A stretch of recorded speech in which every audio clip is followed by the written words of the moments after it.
Hola, ¿qué tal? Muy buenas noches, bienvenidos a Conclusiones. Soy José Manuel Rodríguez, esta noche por mi compañero Fernando del Rincón. El tema excluyente, por supuesto, es el coronavirus. Pero esta noche vamos a analizar aspectos muy importantes del presente y futuro de esta pandemia.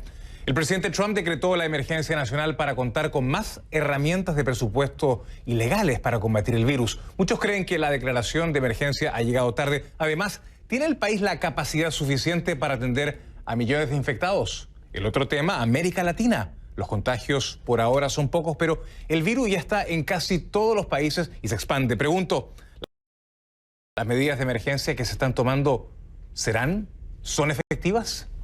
Y si usted en cualquier país que se encuentre y que nos está viendo le toca entrar en cuarentena, ya sea de manera voluntaria u obligatoria, ¿sabe exactamente qué necesita? Si le parece, comenzamos.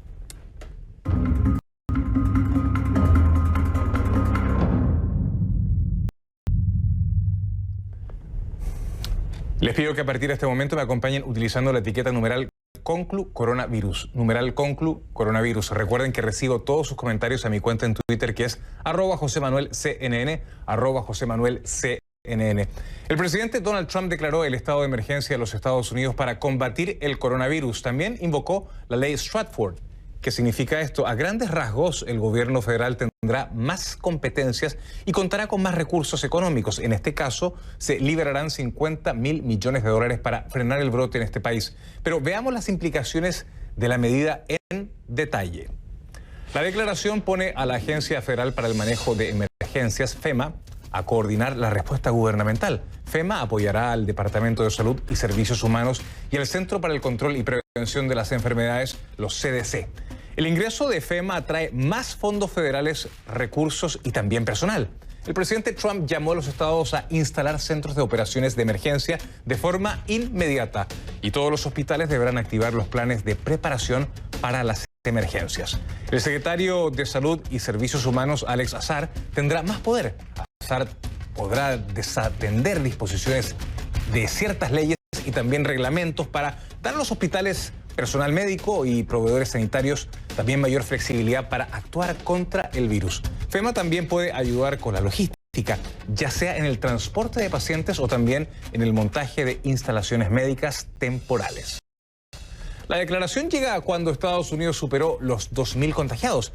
A esta hora hay más de 2.200 casos confirmados en 40 estados y hay 49 muertos. ¿Llegó tarde la medida? ¿Se pudo hacer más? El presidente Trump dice que no. El presidente negó los errores que habrían agravado la crisis, según los expertos de salud, y no asume ninguna responsabilidad ante estas críticas. Si ha habido una lenta distribución de los kits de prueba, el presidente lo achaca a los gobiernos anteriores. No me responsabilizo para nada, porque ellos nos dieron una serie de circunstancias y nos dieron normas y regulaciones y especificaciones de otro momento que no estaban destinadas a situaciones como esta, con el tipo de números que estamos manejando.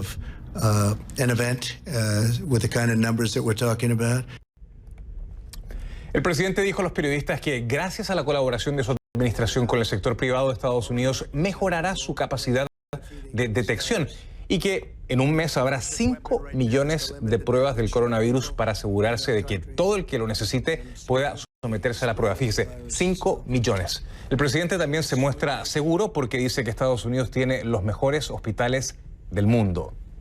Pero pregunto, ¿están los hospitales suficientemente, realmente preparados? Esto es lo que opina el paciente Craig Bentley, quien acudió a un hospital del estado de Georgia con síntomas y allí le hicieron un test de influenza que dio negativo, pero no le hicieron uno de coronavirus. Escuche. Didn't look good. Didn't look good for a while. It's been a hard road. Algunos expertos en salud nos dicen que los centros hospitalarios no están preparados. ¿Por qué razón? Porque no creen que puedan hacer frente al número de pacientes que anticipan necesitarán ayuda si hay un aumento en picada de casos graves. Todavía no hay un número claro, pero los médicos tratan de imaginar qué situación pueden encontrar. CNN ha obtenido un estimado presentado a principios de mes a la Asociación Hospitalaria de Estados Unidos por el doctor James Lawyer, del Centro Médico de la Universidad de Nebraska. Según el doctor, fíjese, en los próximos 2 meses 4.800.000 personas necesitarán ser ingresadas por coronavirus y de ellos casi 2 millones, insisto, 2 millones van a necesitar de cuidados intensivos y de ellas casi 2 millones, justamente lo decía, van a necesitar estos cuidados. La universidad enfatiza que esta es solo una estimación y que se basa en modelos epidemiológicos y en la opinión de expertos en pandemias y enfermedades respiratorias virales. La estimación también toma en cuenta el brote en China, pero anticipa que en el caso de Estados Unidos la situación podría ser bastante diferente. La universidad dice que todavía se está a tiempo de alterar esos números si se siguen las directrices de prevención. Y es que una de las preocupaciones precisamente de los expertos en estos momentos es lograr el descenso de esta curva de contagios, porque según los expertos, si eso no se logra, los hospitales, por supuesto, no van a dar abasto. We have some of the best hospitals in the world. We have a good amount of capacity. If we have a large spike of cases, no, American hospitals are not going to be able to handle it. If we can spread those infections out over many weeks and, in fact, actually many months, then, yeah, I think our hospitals can get there. Pero fíjese, no solo van a escasear las camas en los hospitales, posiblemente también falten guantes, mascarillas, aparatos de respiración asistida para quienes desarrollen neumonía y también para todo el personal sanitario. Los médicos, enfermeros y cuidadores son los más expuestos, evidentemente, frente a esta enfermedad. Ahora, ¿cómo afecta todo esto a los estadounidenses de a pie? ¿Cómo afecta a sus trabajos? ¿Cuáles son sus derechos laborales y qué eventualmente deberían hacer para prepararse en caso que puedan perder el trabajo, que ya no estén habilitados para seguir trabajando en caso de que pierdan, ojalá que no, sus empleos? Vamos con mi primer invitado, o invitada en este caso, de la noche.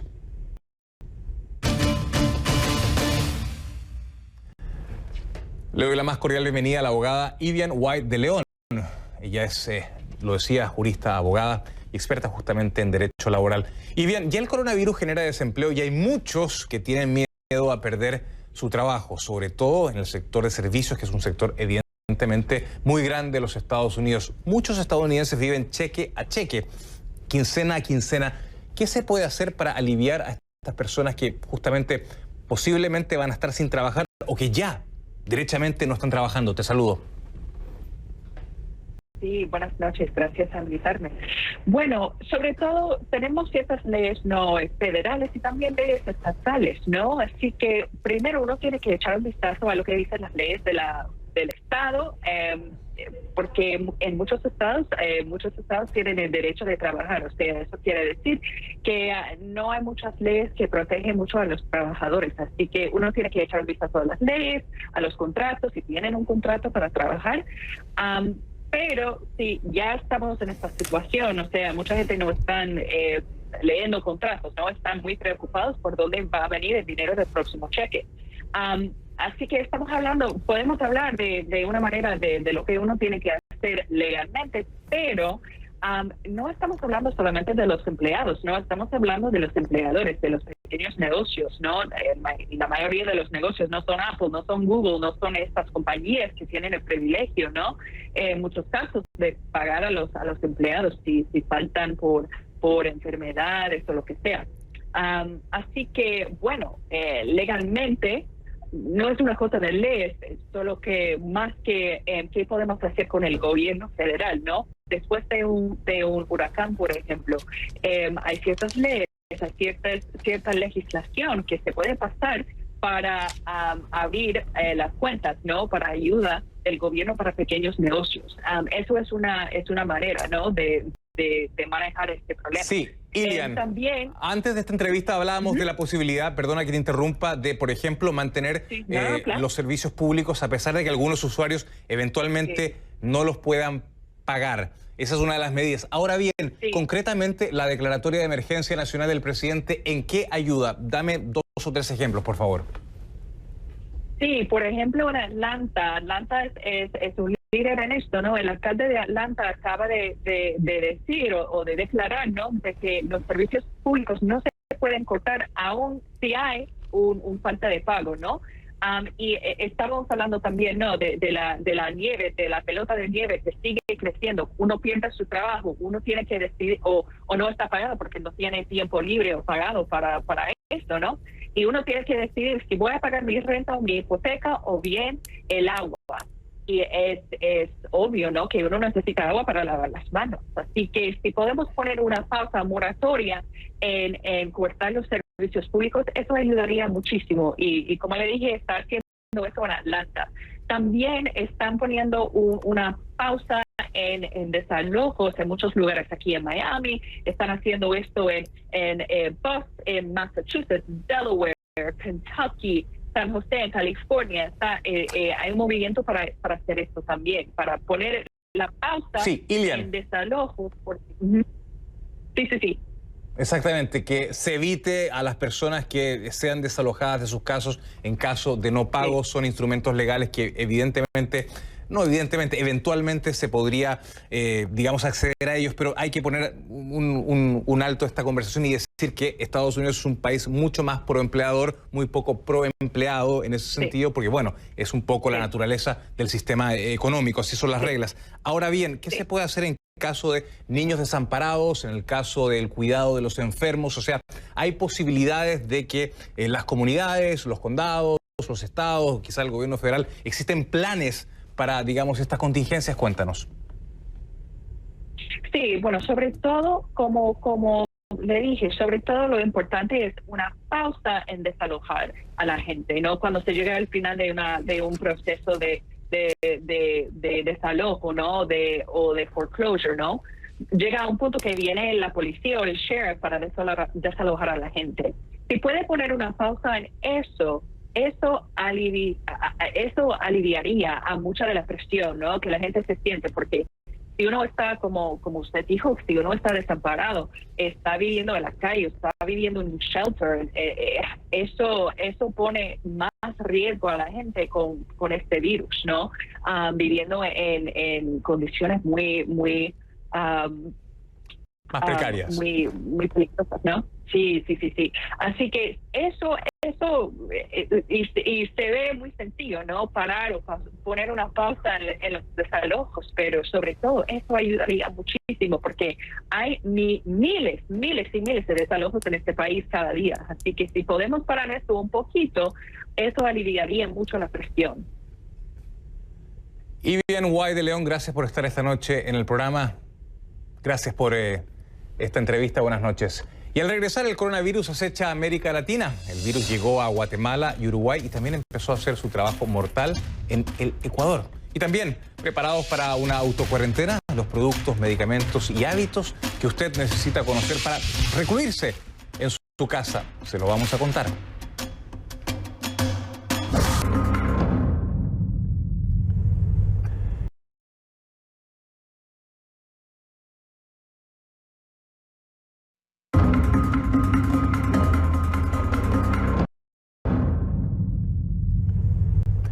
El coronavirus llegó a Guatemala. El presidente Alejandro Giammattei confirmó el primer caso en el país durante un evento en la capital. Se trata de un ciudadano guatemalteco que viajó desde Italia el pasado miércoles en un vuelo de Aeroméxico y ya está en tratamiento. Uruguay también confirmó sus primeros 4 casos positivos de coronavirus. Se trata de 4 personas que viajaron al país desde Milán, Italia, según confirmó el Ministerio de Salud. Las autoridades informaron que los pacientes se encuentran estables y en sus domicilios. El presidente de Uruguay, Luis Lacalle Pou, anunció el cierre parcial de la frontera. Vamos a proceder a un cierre parcial de fronteras, implicando esto una cuarentena obligatoria para aquellos pasajeros provenientes de países declarados de riesgo o sintomáticos.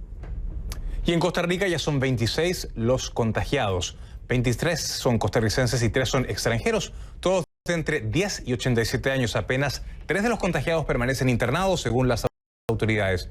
El Ministerio de Salud del país dijo que hay 289 casos descartados y pidió a la población quedarse en casa durante este fin de semana. Una mujer de 71 años es la primera víctima mortal por el coronavirus en el Ecuador. La paciente había sido el primer caso detectado en el país y estaba en Guayaquil tras llegar en vuelo directo desde Madrid. Además, el gobierno de Argentina confirmó la segunda muerte por el COVID-19.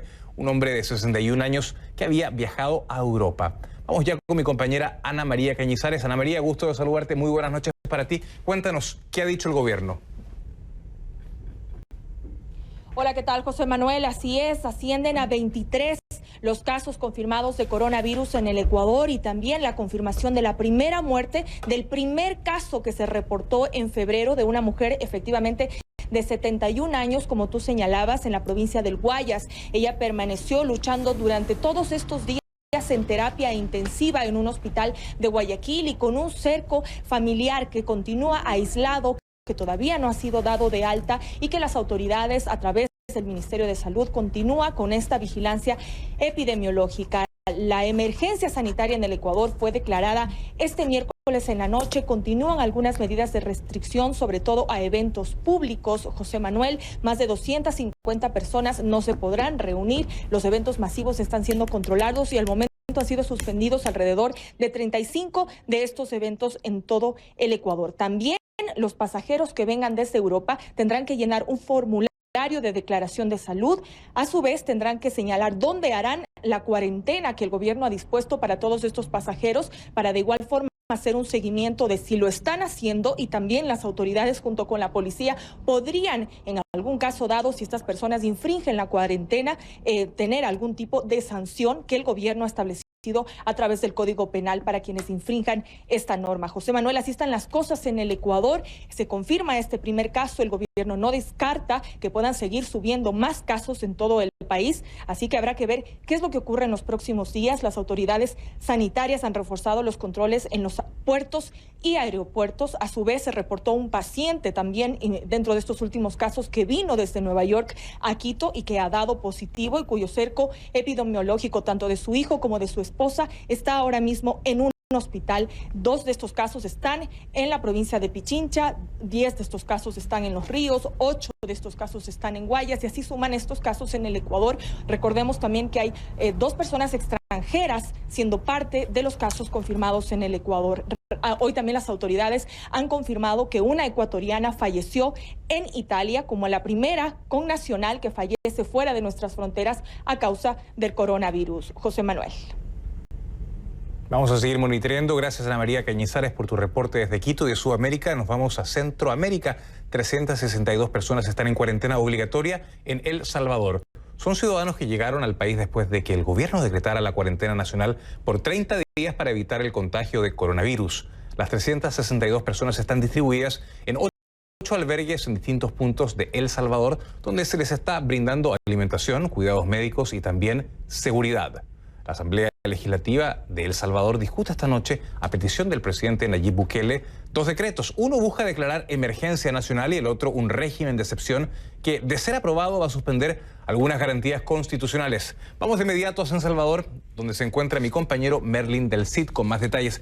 Merlin, buenas noches, gusto de saludarte. El Salvador viene de un conflicto político no menor, donde el Ejecutivo estaba enfrentado, o de alguna forma sigue enfrentado con el Legislativo, y ahora, a raíz de este tema, distinto por supuesto, el presidente le está pidiendo atribuciones especiales al Congreso. ¿Qué dicen las partes? ¿Hay polémica? Hola José Manuel, gusto de saludarte. Sí, hay polémica con estos 2 decretos que ha presentado el Ejecutivo. Ahora mismo la sesión plenaria extraordinaria está en receso. Los miembros de la Comisión Política, conformada por representantes de todos los partidos representados en Asamblea Legislativa, están discutiendo estos 2 decretos. Uno, como tú bien decías, permite al Ejecutivo una alerta nacional. Eso faculta para que el gobierno pueda hacer uso de todos los recursos necesarios para atender esta emergencia. Otro es el decreto de régimen de excepción, que como tú bien apuntabas, suprime algunas garantías constitucionales para los ciudadanos. Por ejemplo, de ser aprobado con 56 de 84 votos como mínimo, esto facultaría al gobierno para que prohíba la circulación de salvadoreños en algunas zonas. No podrían movilizarse o cambiar de domicilio o hacer caso de lo que digan las autoridades y movilizarse, ya sea familias o grupos poblacionales, a ciertas áreas. Eso es por un lado una de las facultades. La otra es que restringe la posibilidad de que los salvadoreños puedan salir o regresar a El Salvador. La lógica, dicen las autoridades, es que en este momento, por cómo están las condiciones en otros países con esto del coronavirus, lo más recomendable es que los salvadoreños no salgan del país, porque lo más probable es que puedan contagiarse e importar esta enfermedad. Escuchemos lo que decía más temprano el presidente de la Asamblea. Si ya en Guatemala ya hay casos, en Costa Rica hay casos verificados, confirmados, México tiene casos, Estados Unidos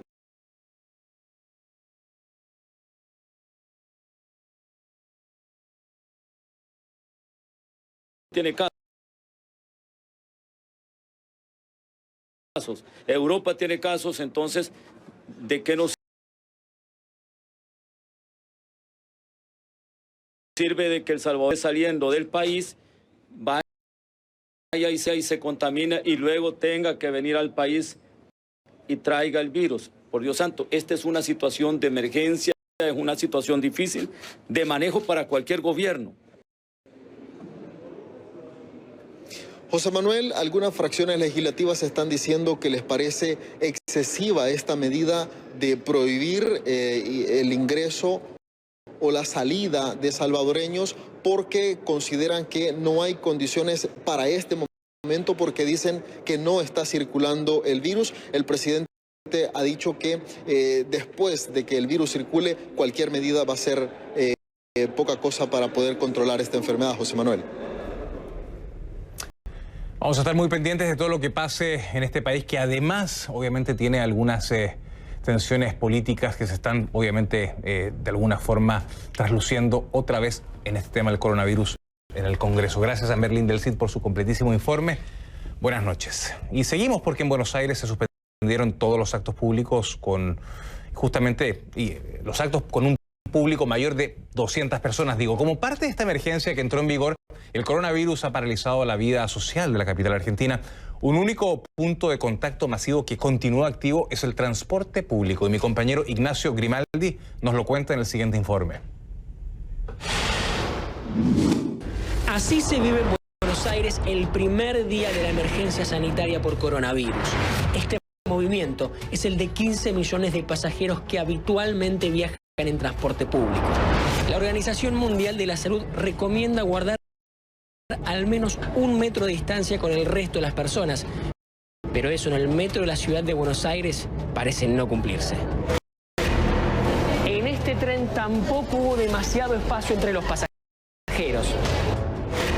Y este autobús también es un ejemplo de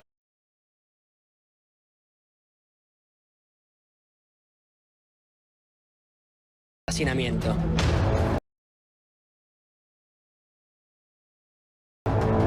Vamos a prohibir los recitales, vamos a prohibir los eventos de gran concentración masiva de público. Así anunciaba el jefe de gobierno de la ciudad de Buenos Aires la suspensión de todos los eventos con público mayor a 200 personas, como el que acude a recitales, cines y teatros. Pero ¿alcanza con eso?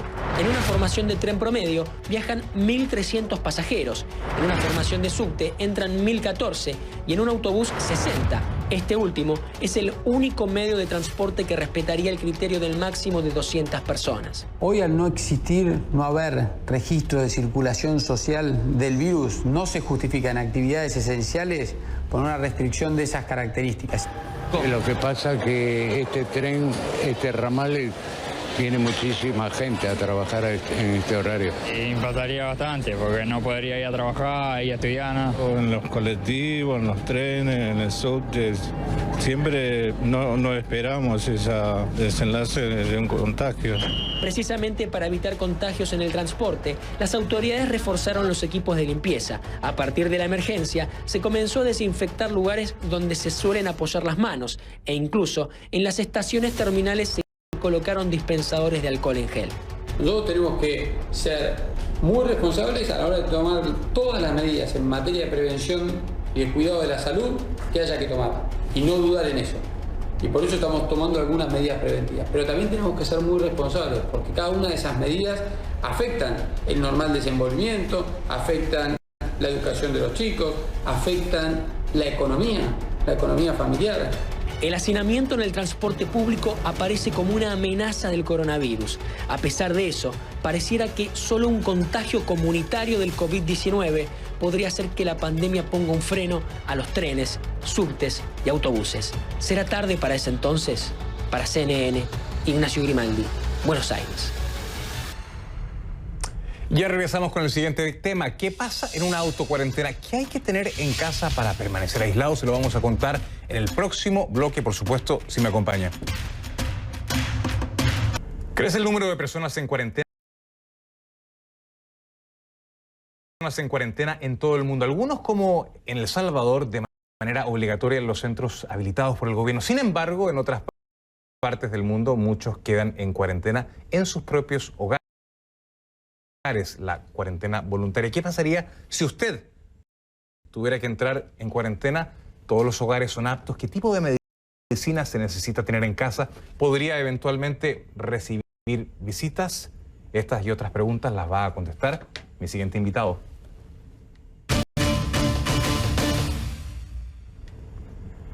Le doy la más cordial bienvenida a José González, médico asistente de la División de Enfermedades Infecciosas de la Universidad de Miami. Él es egresado de la Universidad Nacional Federico Villarreal de Perú. Doctor González, gusto de saludarle nuevamente. No le doy la mano por razones obvias. Básicamente, ¿qué factores son los que llevan a un individuo, digamos, a entrar en cuarentena voluntaria? ¿Qué síntomas de alguna manera debería tener una persona para entrar en esta situación? Bueno, sí, primero quisiera aclarar lo que se refiere al término cuarentena. La cuarentena es una medida o acción de aislamiento social que se utiliza para evitar la propagación o al menos para disminuir la propagación de una enfermedad contagiosa. Ahora, una de estas medidas son la cuarentena. Ahora, la cuarentena se produce como, por ejemplo, si una persona asintomática, sin síntomas, está expuesta a una persona que tiene síntomas o el diagnóstico confirmado de coronavirus. En este caso en particular, la persona sin síntomas está indicado quedarse aislamiento social. Esto significa quedarse en casa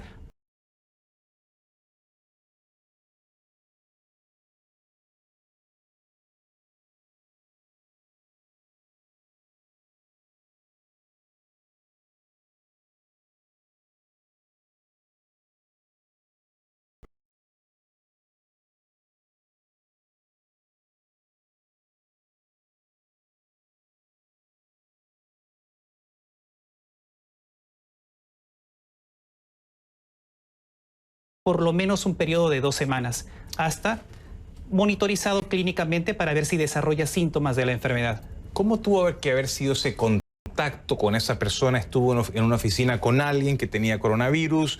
¿Cuán cercano tuvo que haber sido ese contacto para que uno diga, ok, voy justamente a adherirme a la cuarentena? Bueno, para responder a esta pregunta hay que recordar el modo de transmisión del coronavirus. Bueno, como recordamos que el modo de transmisión es contacto cercano por lo menos 2 metros o 6 pies de la persona asintomática. Si esto se produce, hay un riesgo alto de adquirir esta enfermedad. Si esto se produce, si hay contacto cercano, entonces esta persona al entrar en riesgo sería candidato a ponerse en cuarentena. Lo otro sería compartir una área cerrada por lo menos 2 horas con la persona infectada. Por, digamos, un diámetro más amplio, ¿no? Exacto. Si este es el caso, si es una área cerrada,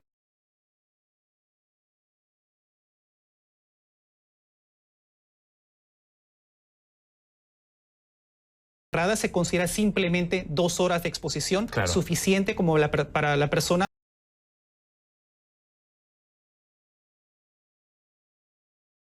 ser candidato de cuarentena. Exactamente. Ahora bien, ¿qué medidas hay que tomar en una autocuarentena en casa? Esto es importante porque hay mucha gente que puede estar en una situación de esta naturaleza. Sí, bueno, hay que entender que si una persona va a estar en aislamiento social 2 semanas, hay que estar preparado para tener todos los recursos necesarios para poder estar en casa por 2 semanas. Me refiero básicamente a alimentos, tener alimentos no perecibles en casa. Claro. Y a esto, bueno, llámese alimentos no perecibles, principalmente los que son alimentos enlatados, los que son, por ejemplo, leche evaporada, queso, mantequilla, legumbres enlatadas, atún. Esto, tener las reservas por lo menos 2 semanas. Ahora, medicamentos. Claro, si hay una persona que tiene una enfermedad crónica y que tiene medicamentos de base, entonces esta persona tiene que asegurarse que tiene medicamentos. Por supuesto, que estén las provisiones suficientes para las próximas semanas, pero le pregunto, en caso de que esa persona sospeche que pueda llegar a tener coronavirus, ¿qué medicamentos, digamos, básicos, lo que se dice en Estados Unidos over the counter, los cuales se venden sin restricción ninguna, sin receta médica, esa persona debería tener? Claro, analgésicos, para un dolor de cabeza, jarabes antitusivos. Exacto, el coronavirus es como una gripe común o un common cold. Entonces lo que se utiliza es el acetaminofén, ibuprofen, para si una persona desarrolla lo que son fiebres o dolores musculares, este tipo de medicamentos son los más apropiados. Claro, estamos hablando de una persona individual, pero imaginemos que es una situación familiar, hay varias personas, imaginemos que vive un abuelo que tiene una enfermedad terminal. ¿Qué se hace en ese caso? Bueno, en ese caso hay que asegurarnos que la persona mayor que está en riesgo, pues simplemente disminuir en lo posible el riesgo. Si tenemos una persona en casa que ha estado expuesta, lo ideal sería que en esa casa asegurarnos que personas mayores aislados, ¿no? Claro, o bueno, idealmente que no estén en la casa con esta persona que está en cuarentena. Claro. Entonces, de esa manera se protege a la persona que está en mayor riesgo. Ahora, si eso no es posible, entonces al menos no estar en la misma habitación que esta persona que tiene mayor riesgo. Ahora, básicamente, ¿quién debe salir de casa y qué medidas se deben tomar en caso de que se imponga una cuarentena mucho más estricta, que eso es una posibilidad no menor que puede ocurrir en el caso de que esta enfermedad tome desarrollos insospechados? Bueno, en realidad, si esto se produce una propagación masiva en la comunidad, en realidad la indicación es no salir de casa. Nadie podría salir de casa. Es por eso que se tienen que tomar las precauciones para una eventualidad de este tipo, que sería una eventualidad extrema en realidad. Claro, pero en algún momento alguien debe salir a buscar ciertas provisiones porque se pueden agotar, o sea, pueden haber alguna falta de suministros en casa y alguien tiene que ser el designado. Perdón que la pregunta sea un tanto Sí, bueno, claro, específica. Yo creo que en este caso hay que tomar ventaja de la tecnología. En este caso tenemos servicios de delivery, como lo que son Amazon, Uber Eats, que podemos en este caso en particular sacarle provecho. Ahora, si tenemos familiares cercanos que no están en cuarentena, ellos podrían ser las personas encargadas de llevar los alimentos o las provisiones necesarias a las personas que están en cuarentena. Claro, pero también te lo preguntaba en el caso de que haya una cuarentena mucho más estricta y que las personas no puedan salir técnicamente de su casa. Está pasando en Italia, por eso te lo pregunto, en el cual debe haber una persona de la casa designada para ir a hacer compras o para salir de casa. Te lo pregunto porque específicamente esto pasa en Italia. ¿Cuál es el perfil de esa persona que podría salir para justamente realizar este tipo de trámites o de alguna forma para obtener algún tipo de comida, alimento u otro tipo de cosas que estén faltando en casa? Bueno, definitivamente debe ser una persona, en general, una persona de la edad media. No se podría, en todo caso, exponer a una persona mayor. Claro. Tendría que ser una persona que simplemente, goce de una salud adecuada y el tiempo de exposición en la comunidad tiene que ser mínimo. Ahora, si llegan también en ciertos países donde la cuarentena es mucho más estricta, el gobierno, en todo caso, toma parte de o toma acción en este tipo de eventos y es el encargado de llevar las provisiones a este tipo de familias que están aisladas. El factor que debe hacer que una persona que está en una autocuarentena se dirija cuidadosamente a un hospital, ¿hay algún protocolo? Imagino que la fiebre debe ser el primer indicio, el primer síntoma que debe levantar todo tipo de alarmas y hacer que esa persona vaya al hospital. Esa persona debe presentarse directamente. ¿Hay algún protocolo para obviamente llegar y tratar de que esa persona se exponga lo menos posible frente a otras de la comunidad? Claro que sí. Si una persona desarrolla síntomas, lo primero que tiene que hacer es básicamente llamar al Departamento de Salud del Estado de Florida. Una persona cuando está en cuarentena no está aislada y nadie la monitoriza, no es el caso. Hay una monitorización constante de parte del Departamento de Florida. Si una persona desarrolla síntomas, llámese fiebre, falta de aire, tos con expectoración, bueno, en este caso sería tos seca o dolores musculares, está indicado llamar a su médico primario o al departamento de Florida. Ahora, el descarte de coronavirus se realiza sobre todo en las emergencias de los hospitales.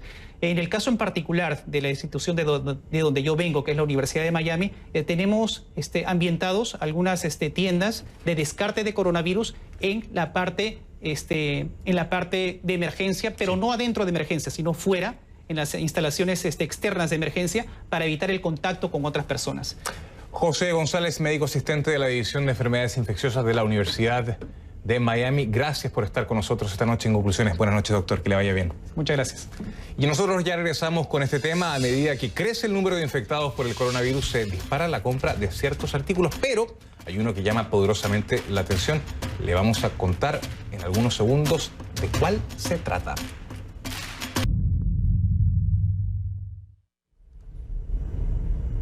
La pandemia del coronavirus ha disparado la venta de trajes de protección en los Estados Unidos, según un distribuidor de este tipo de indumentaria. Mi compañero Michael Roa nos habla de las características de este equipamiento utilizado principalmente por el personal sanitario que atiende esta emergencia.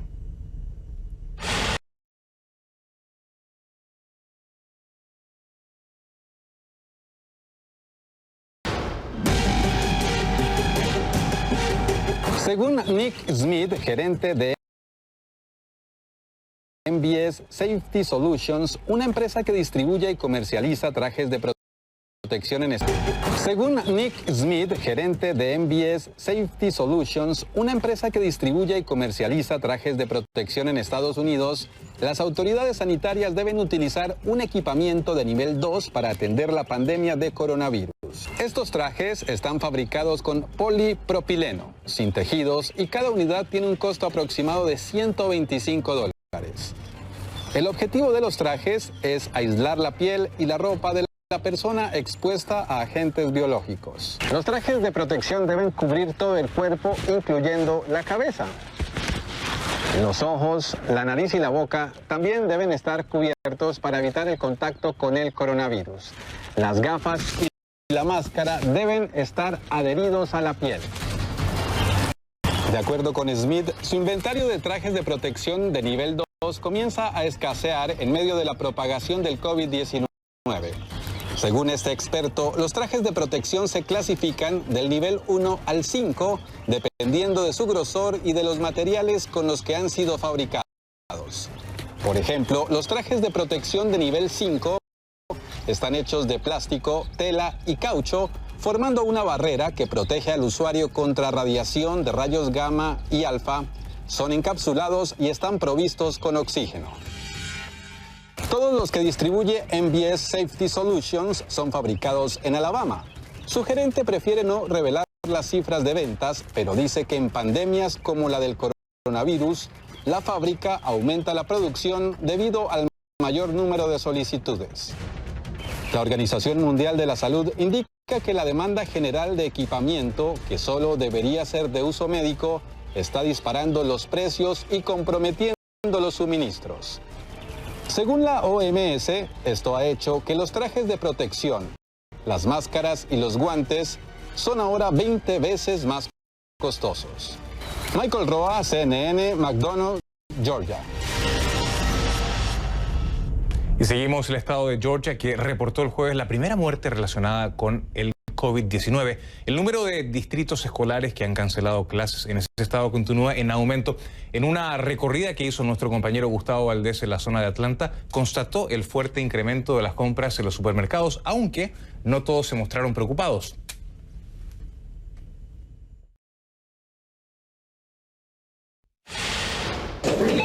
Las cajas registradoras del mercado fresco en Atlanta están trabajando más de lo normal. Son compras de quienes dicen estar conscientes de las consecuencias económicas del coronavirus. Tenemos que tomar las precauciones necesarias de como quiera. Pero no preocupados. Yo a veces digo, no es tanto eso porque yo confío en Dios. Esa misma confianza es por la que Luisa Corona salió de compras con su familia, a pesar de que a sus 73 años está dentro del grupo de más riesgo de sufrir severas consecuencias si se contagia con el COVID-19. es una enfermedad pues ligera o común, porque cada año se ve las gripas. Pero esto no es una gripa normal, no hay una cura. Esto es algo que está afectando a gente principalmente de edad avanzada. Pues espero en Dios. Hasta ahora este mercado parece estar en mejor situación que otros en el área metropolitana de Atlanta, luego de que el jueves el gobernador del estado anunció nuevos casos de contagio del virus y la primera muerte en Georgia, causando que un gran número de distritos escolares cancelen clases indefinidamente. ¿Tiene suficientes provisiones, 2 semanas, como están recomendando las autoridades? Sí, por eso en eso mismo andamos, para prepararnos por cualquier cosa, siempre, ¿no? No se ha visto un punto de alarma como en Europa, donde sí se ha visto muy golpeado. La gerente de esta tienda dice que ya no tiene productos desinfectantes y están racionando la venta de agua y otros productos. Cadenas de supermercados como Publix y Kroger y otras como Home Depot reconocen la falta de estos productos en sus tiendas y aseguran estar haciendo lo posible para reabastecerse. Lo que parece preocupar más a este grupo de personas es su empleo. Magali Pinto se dedica a limpiar casas. Estamos sin trabajo hasta nuevo aviso. ¿Y qué va a hacer con el dinero? Pues lo que hemos ahorrado mi esposo y yo pues es para ir sobreviviendo, ¿verdad? Porque usted sabe que uno aquí si no paga afuera, no les importa si tenemos o no. Y si bien hasta ahora la comida no es un problema para los residentes de Atlanta, los efectos económicos ya se empiezan a sentir, porque esta es una de las ciudades más afectadas por la cancelación de eventos deportivos, de fútbol, de básquetbol. La carrera de NASCAR estaba programada para este fin de semana, cancelada, y la final del básquetbol universitario iba a ser en Atlanta. Ese evento también ha sido cancelado. Gustavo Valdés, CNN, Atlanta. Y al regresar, algunos, probablemente sus detractores, dicen que Trump, además de tomar medidas de emergencia, debería dar el ejemplo. Ya le cuento por qué.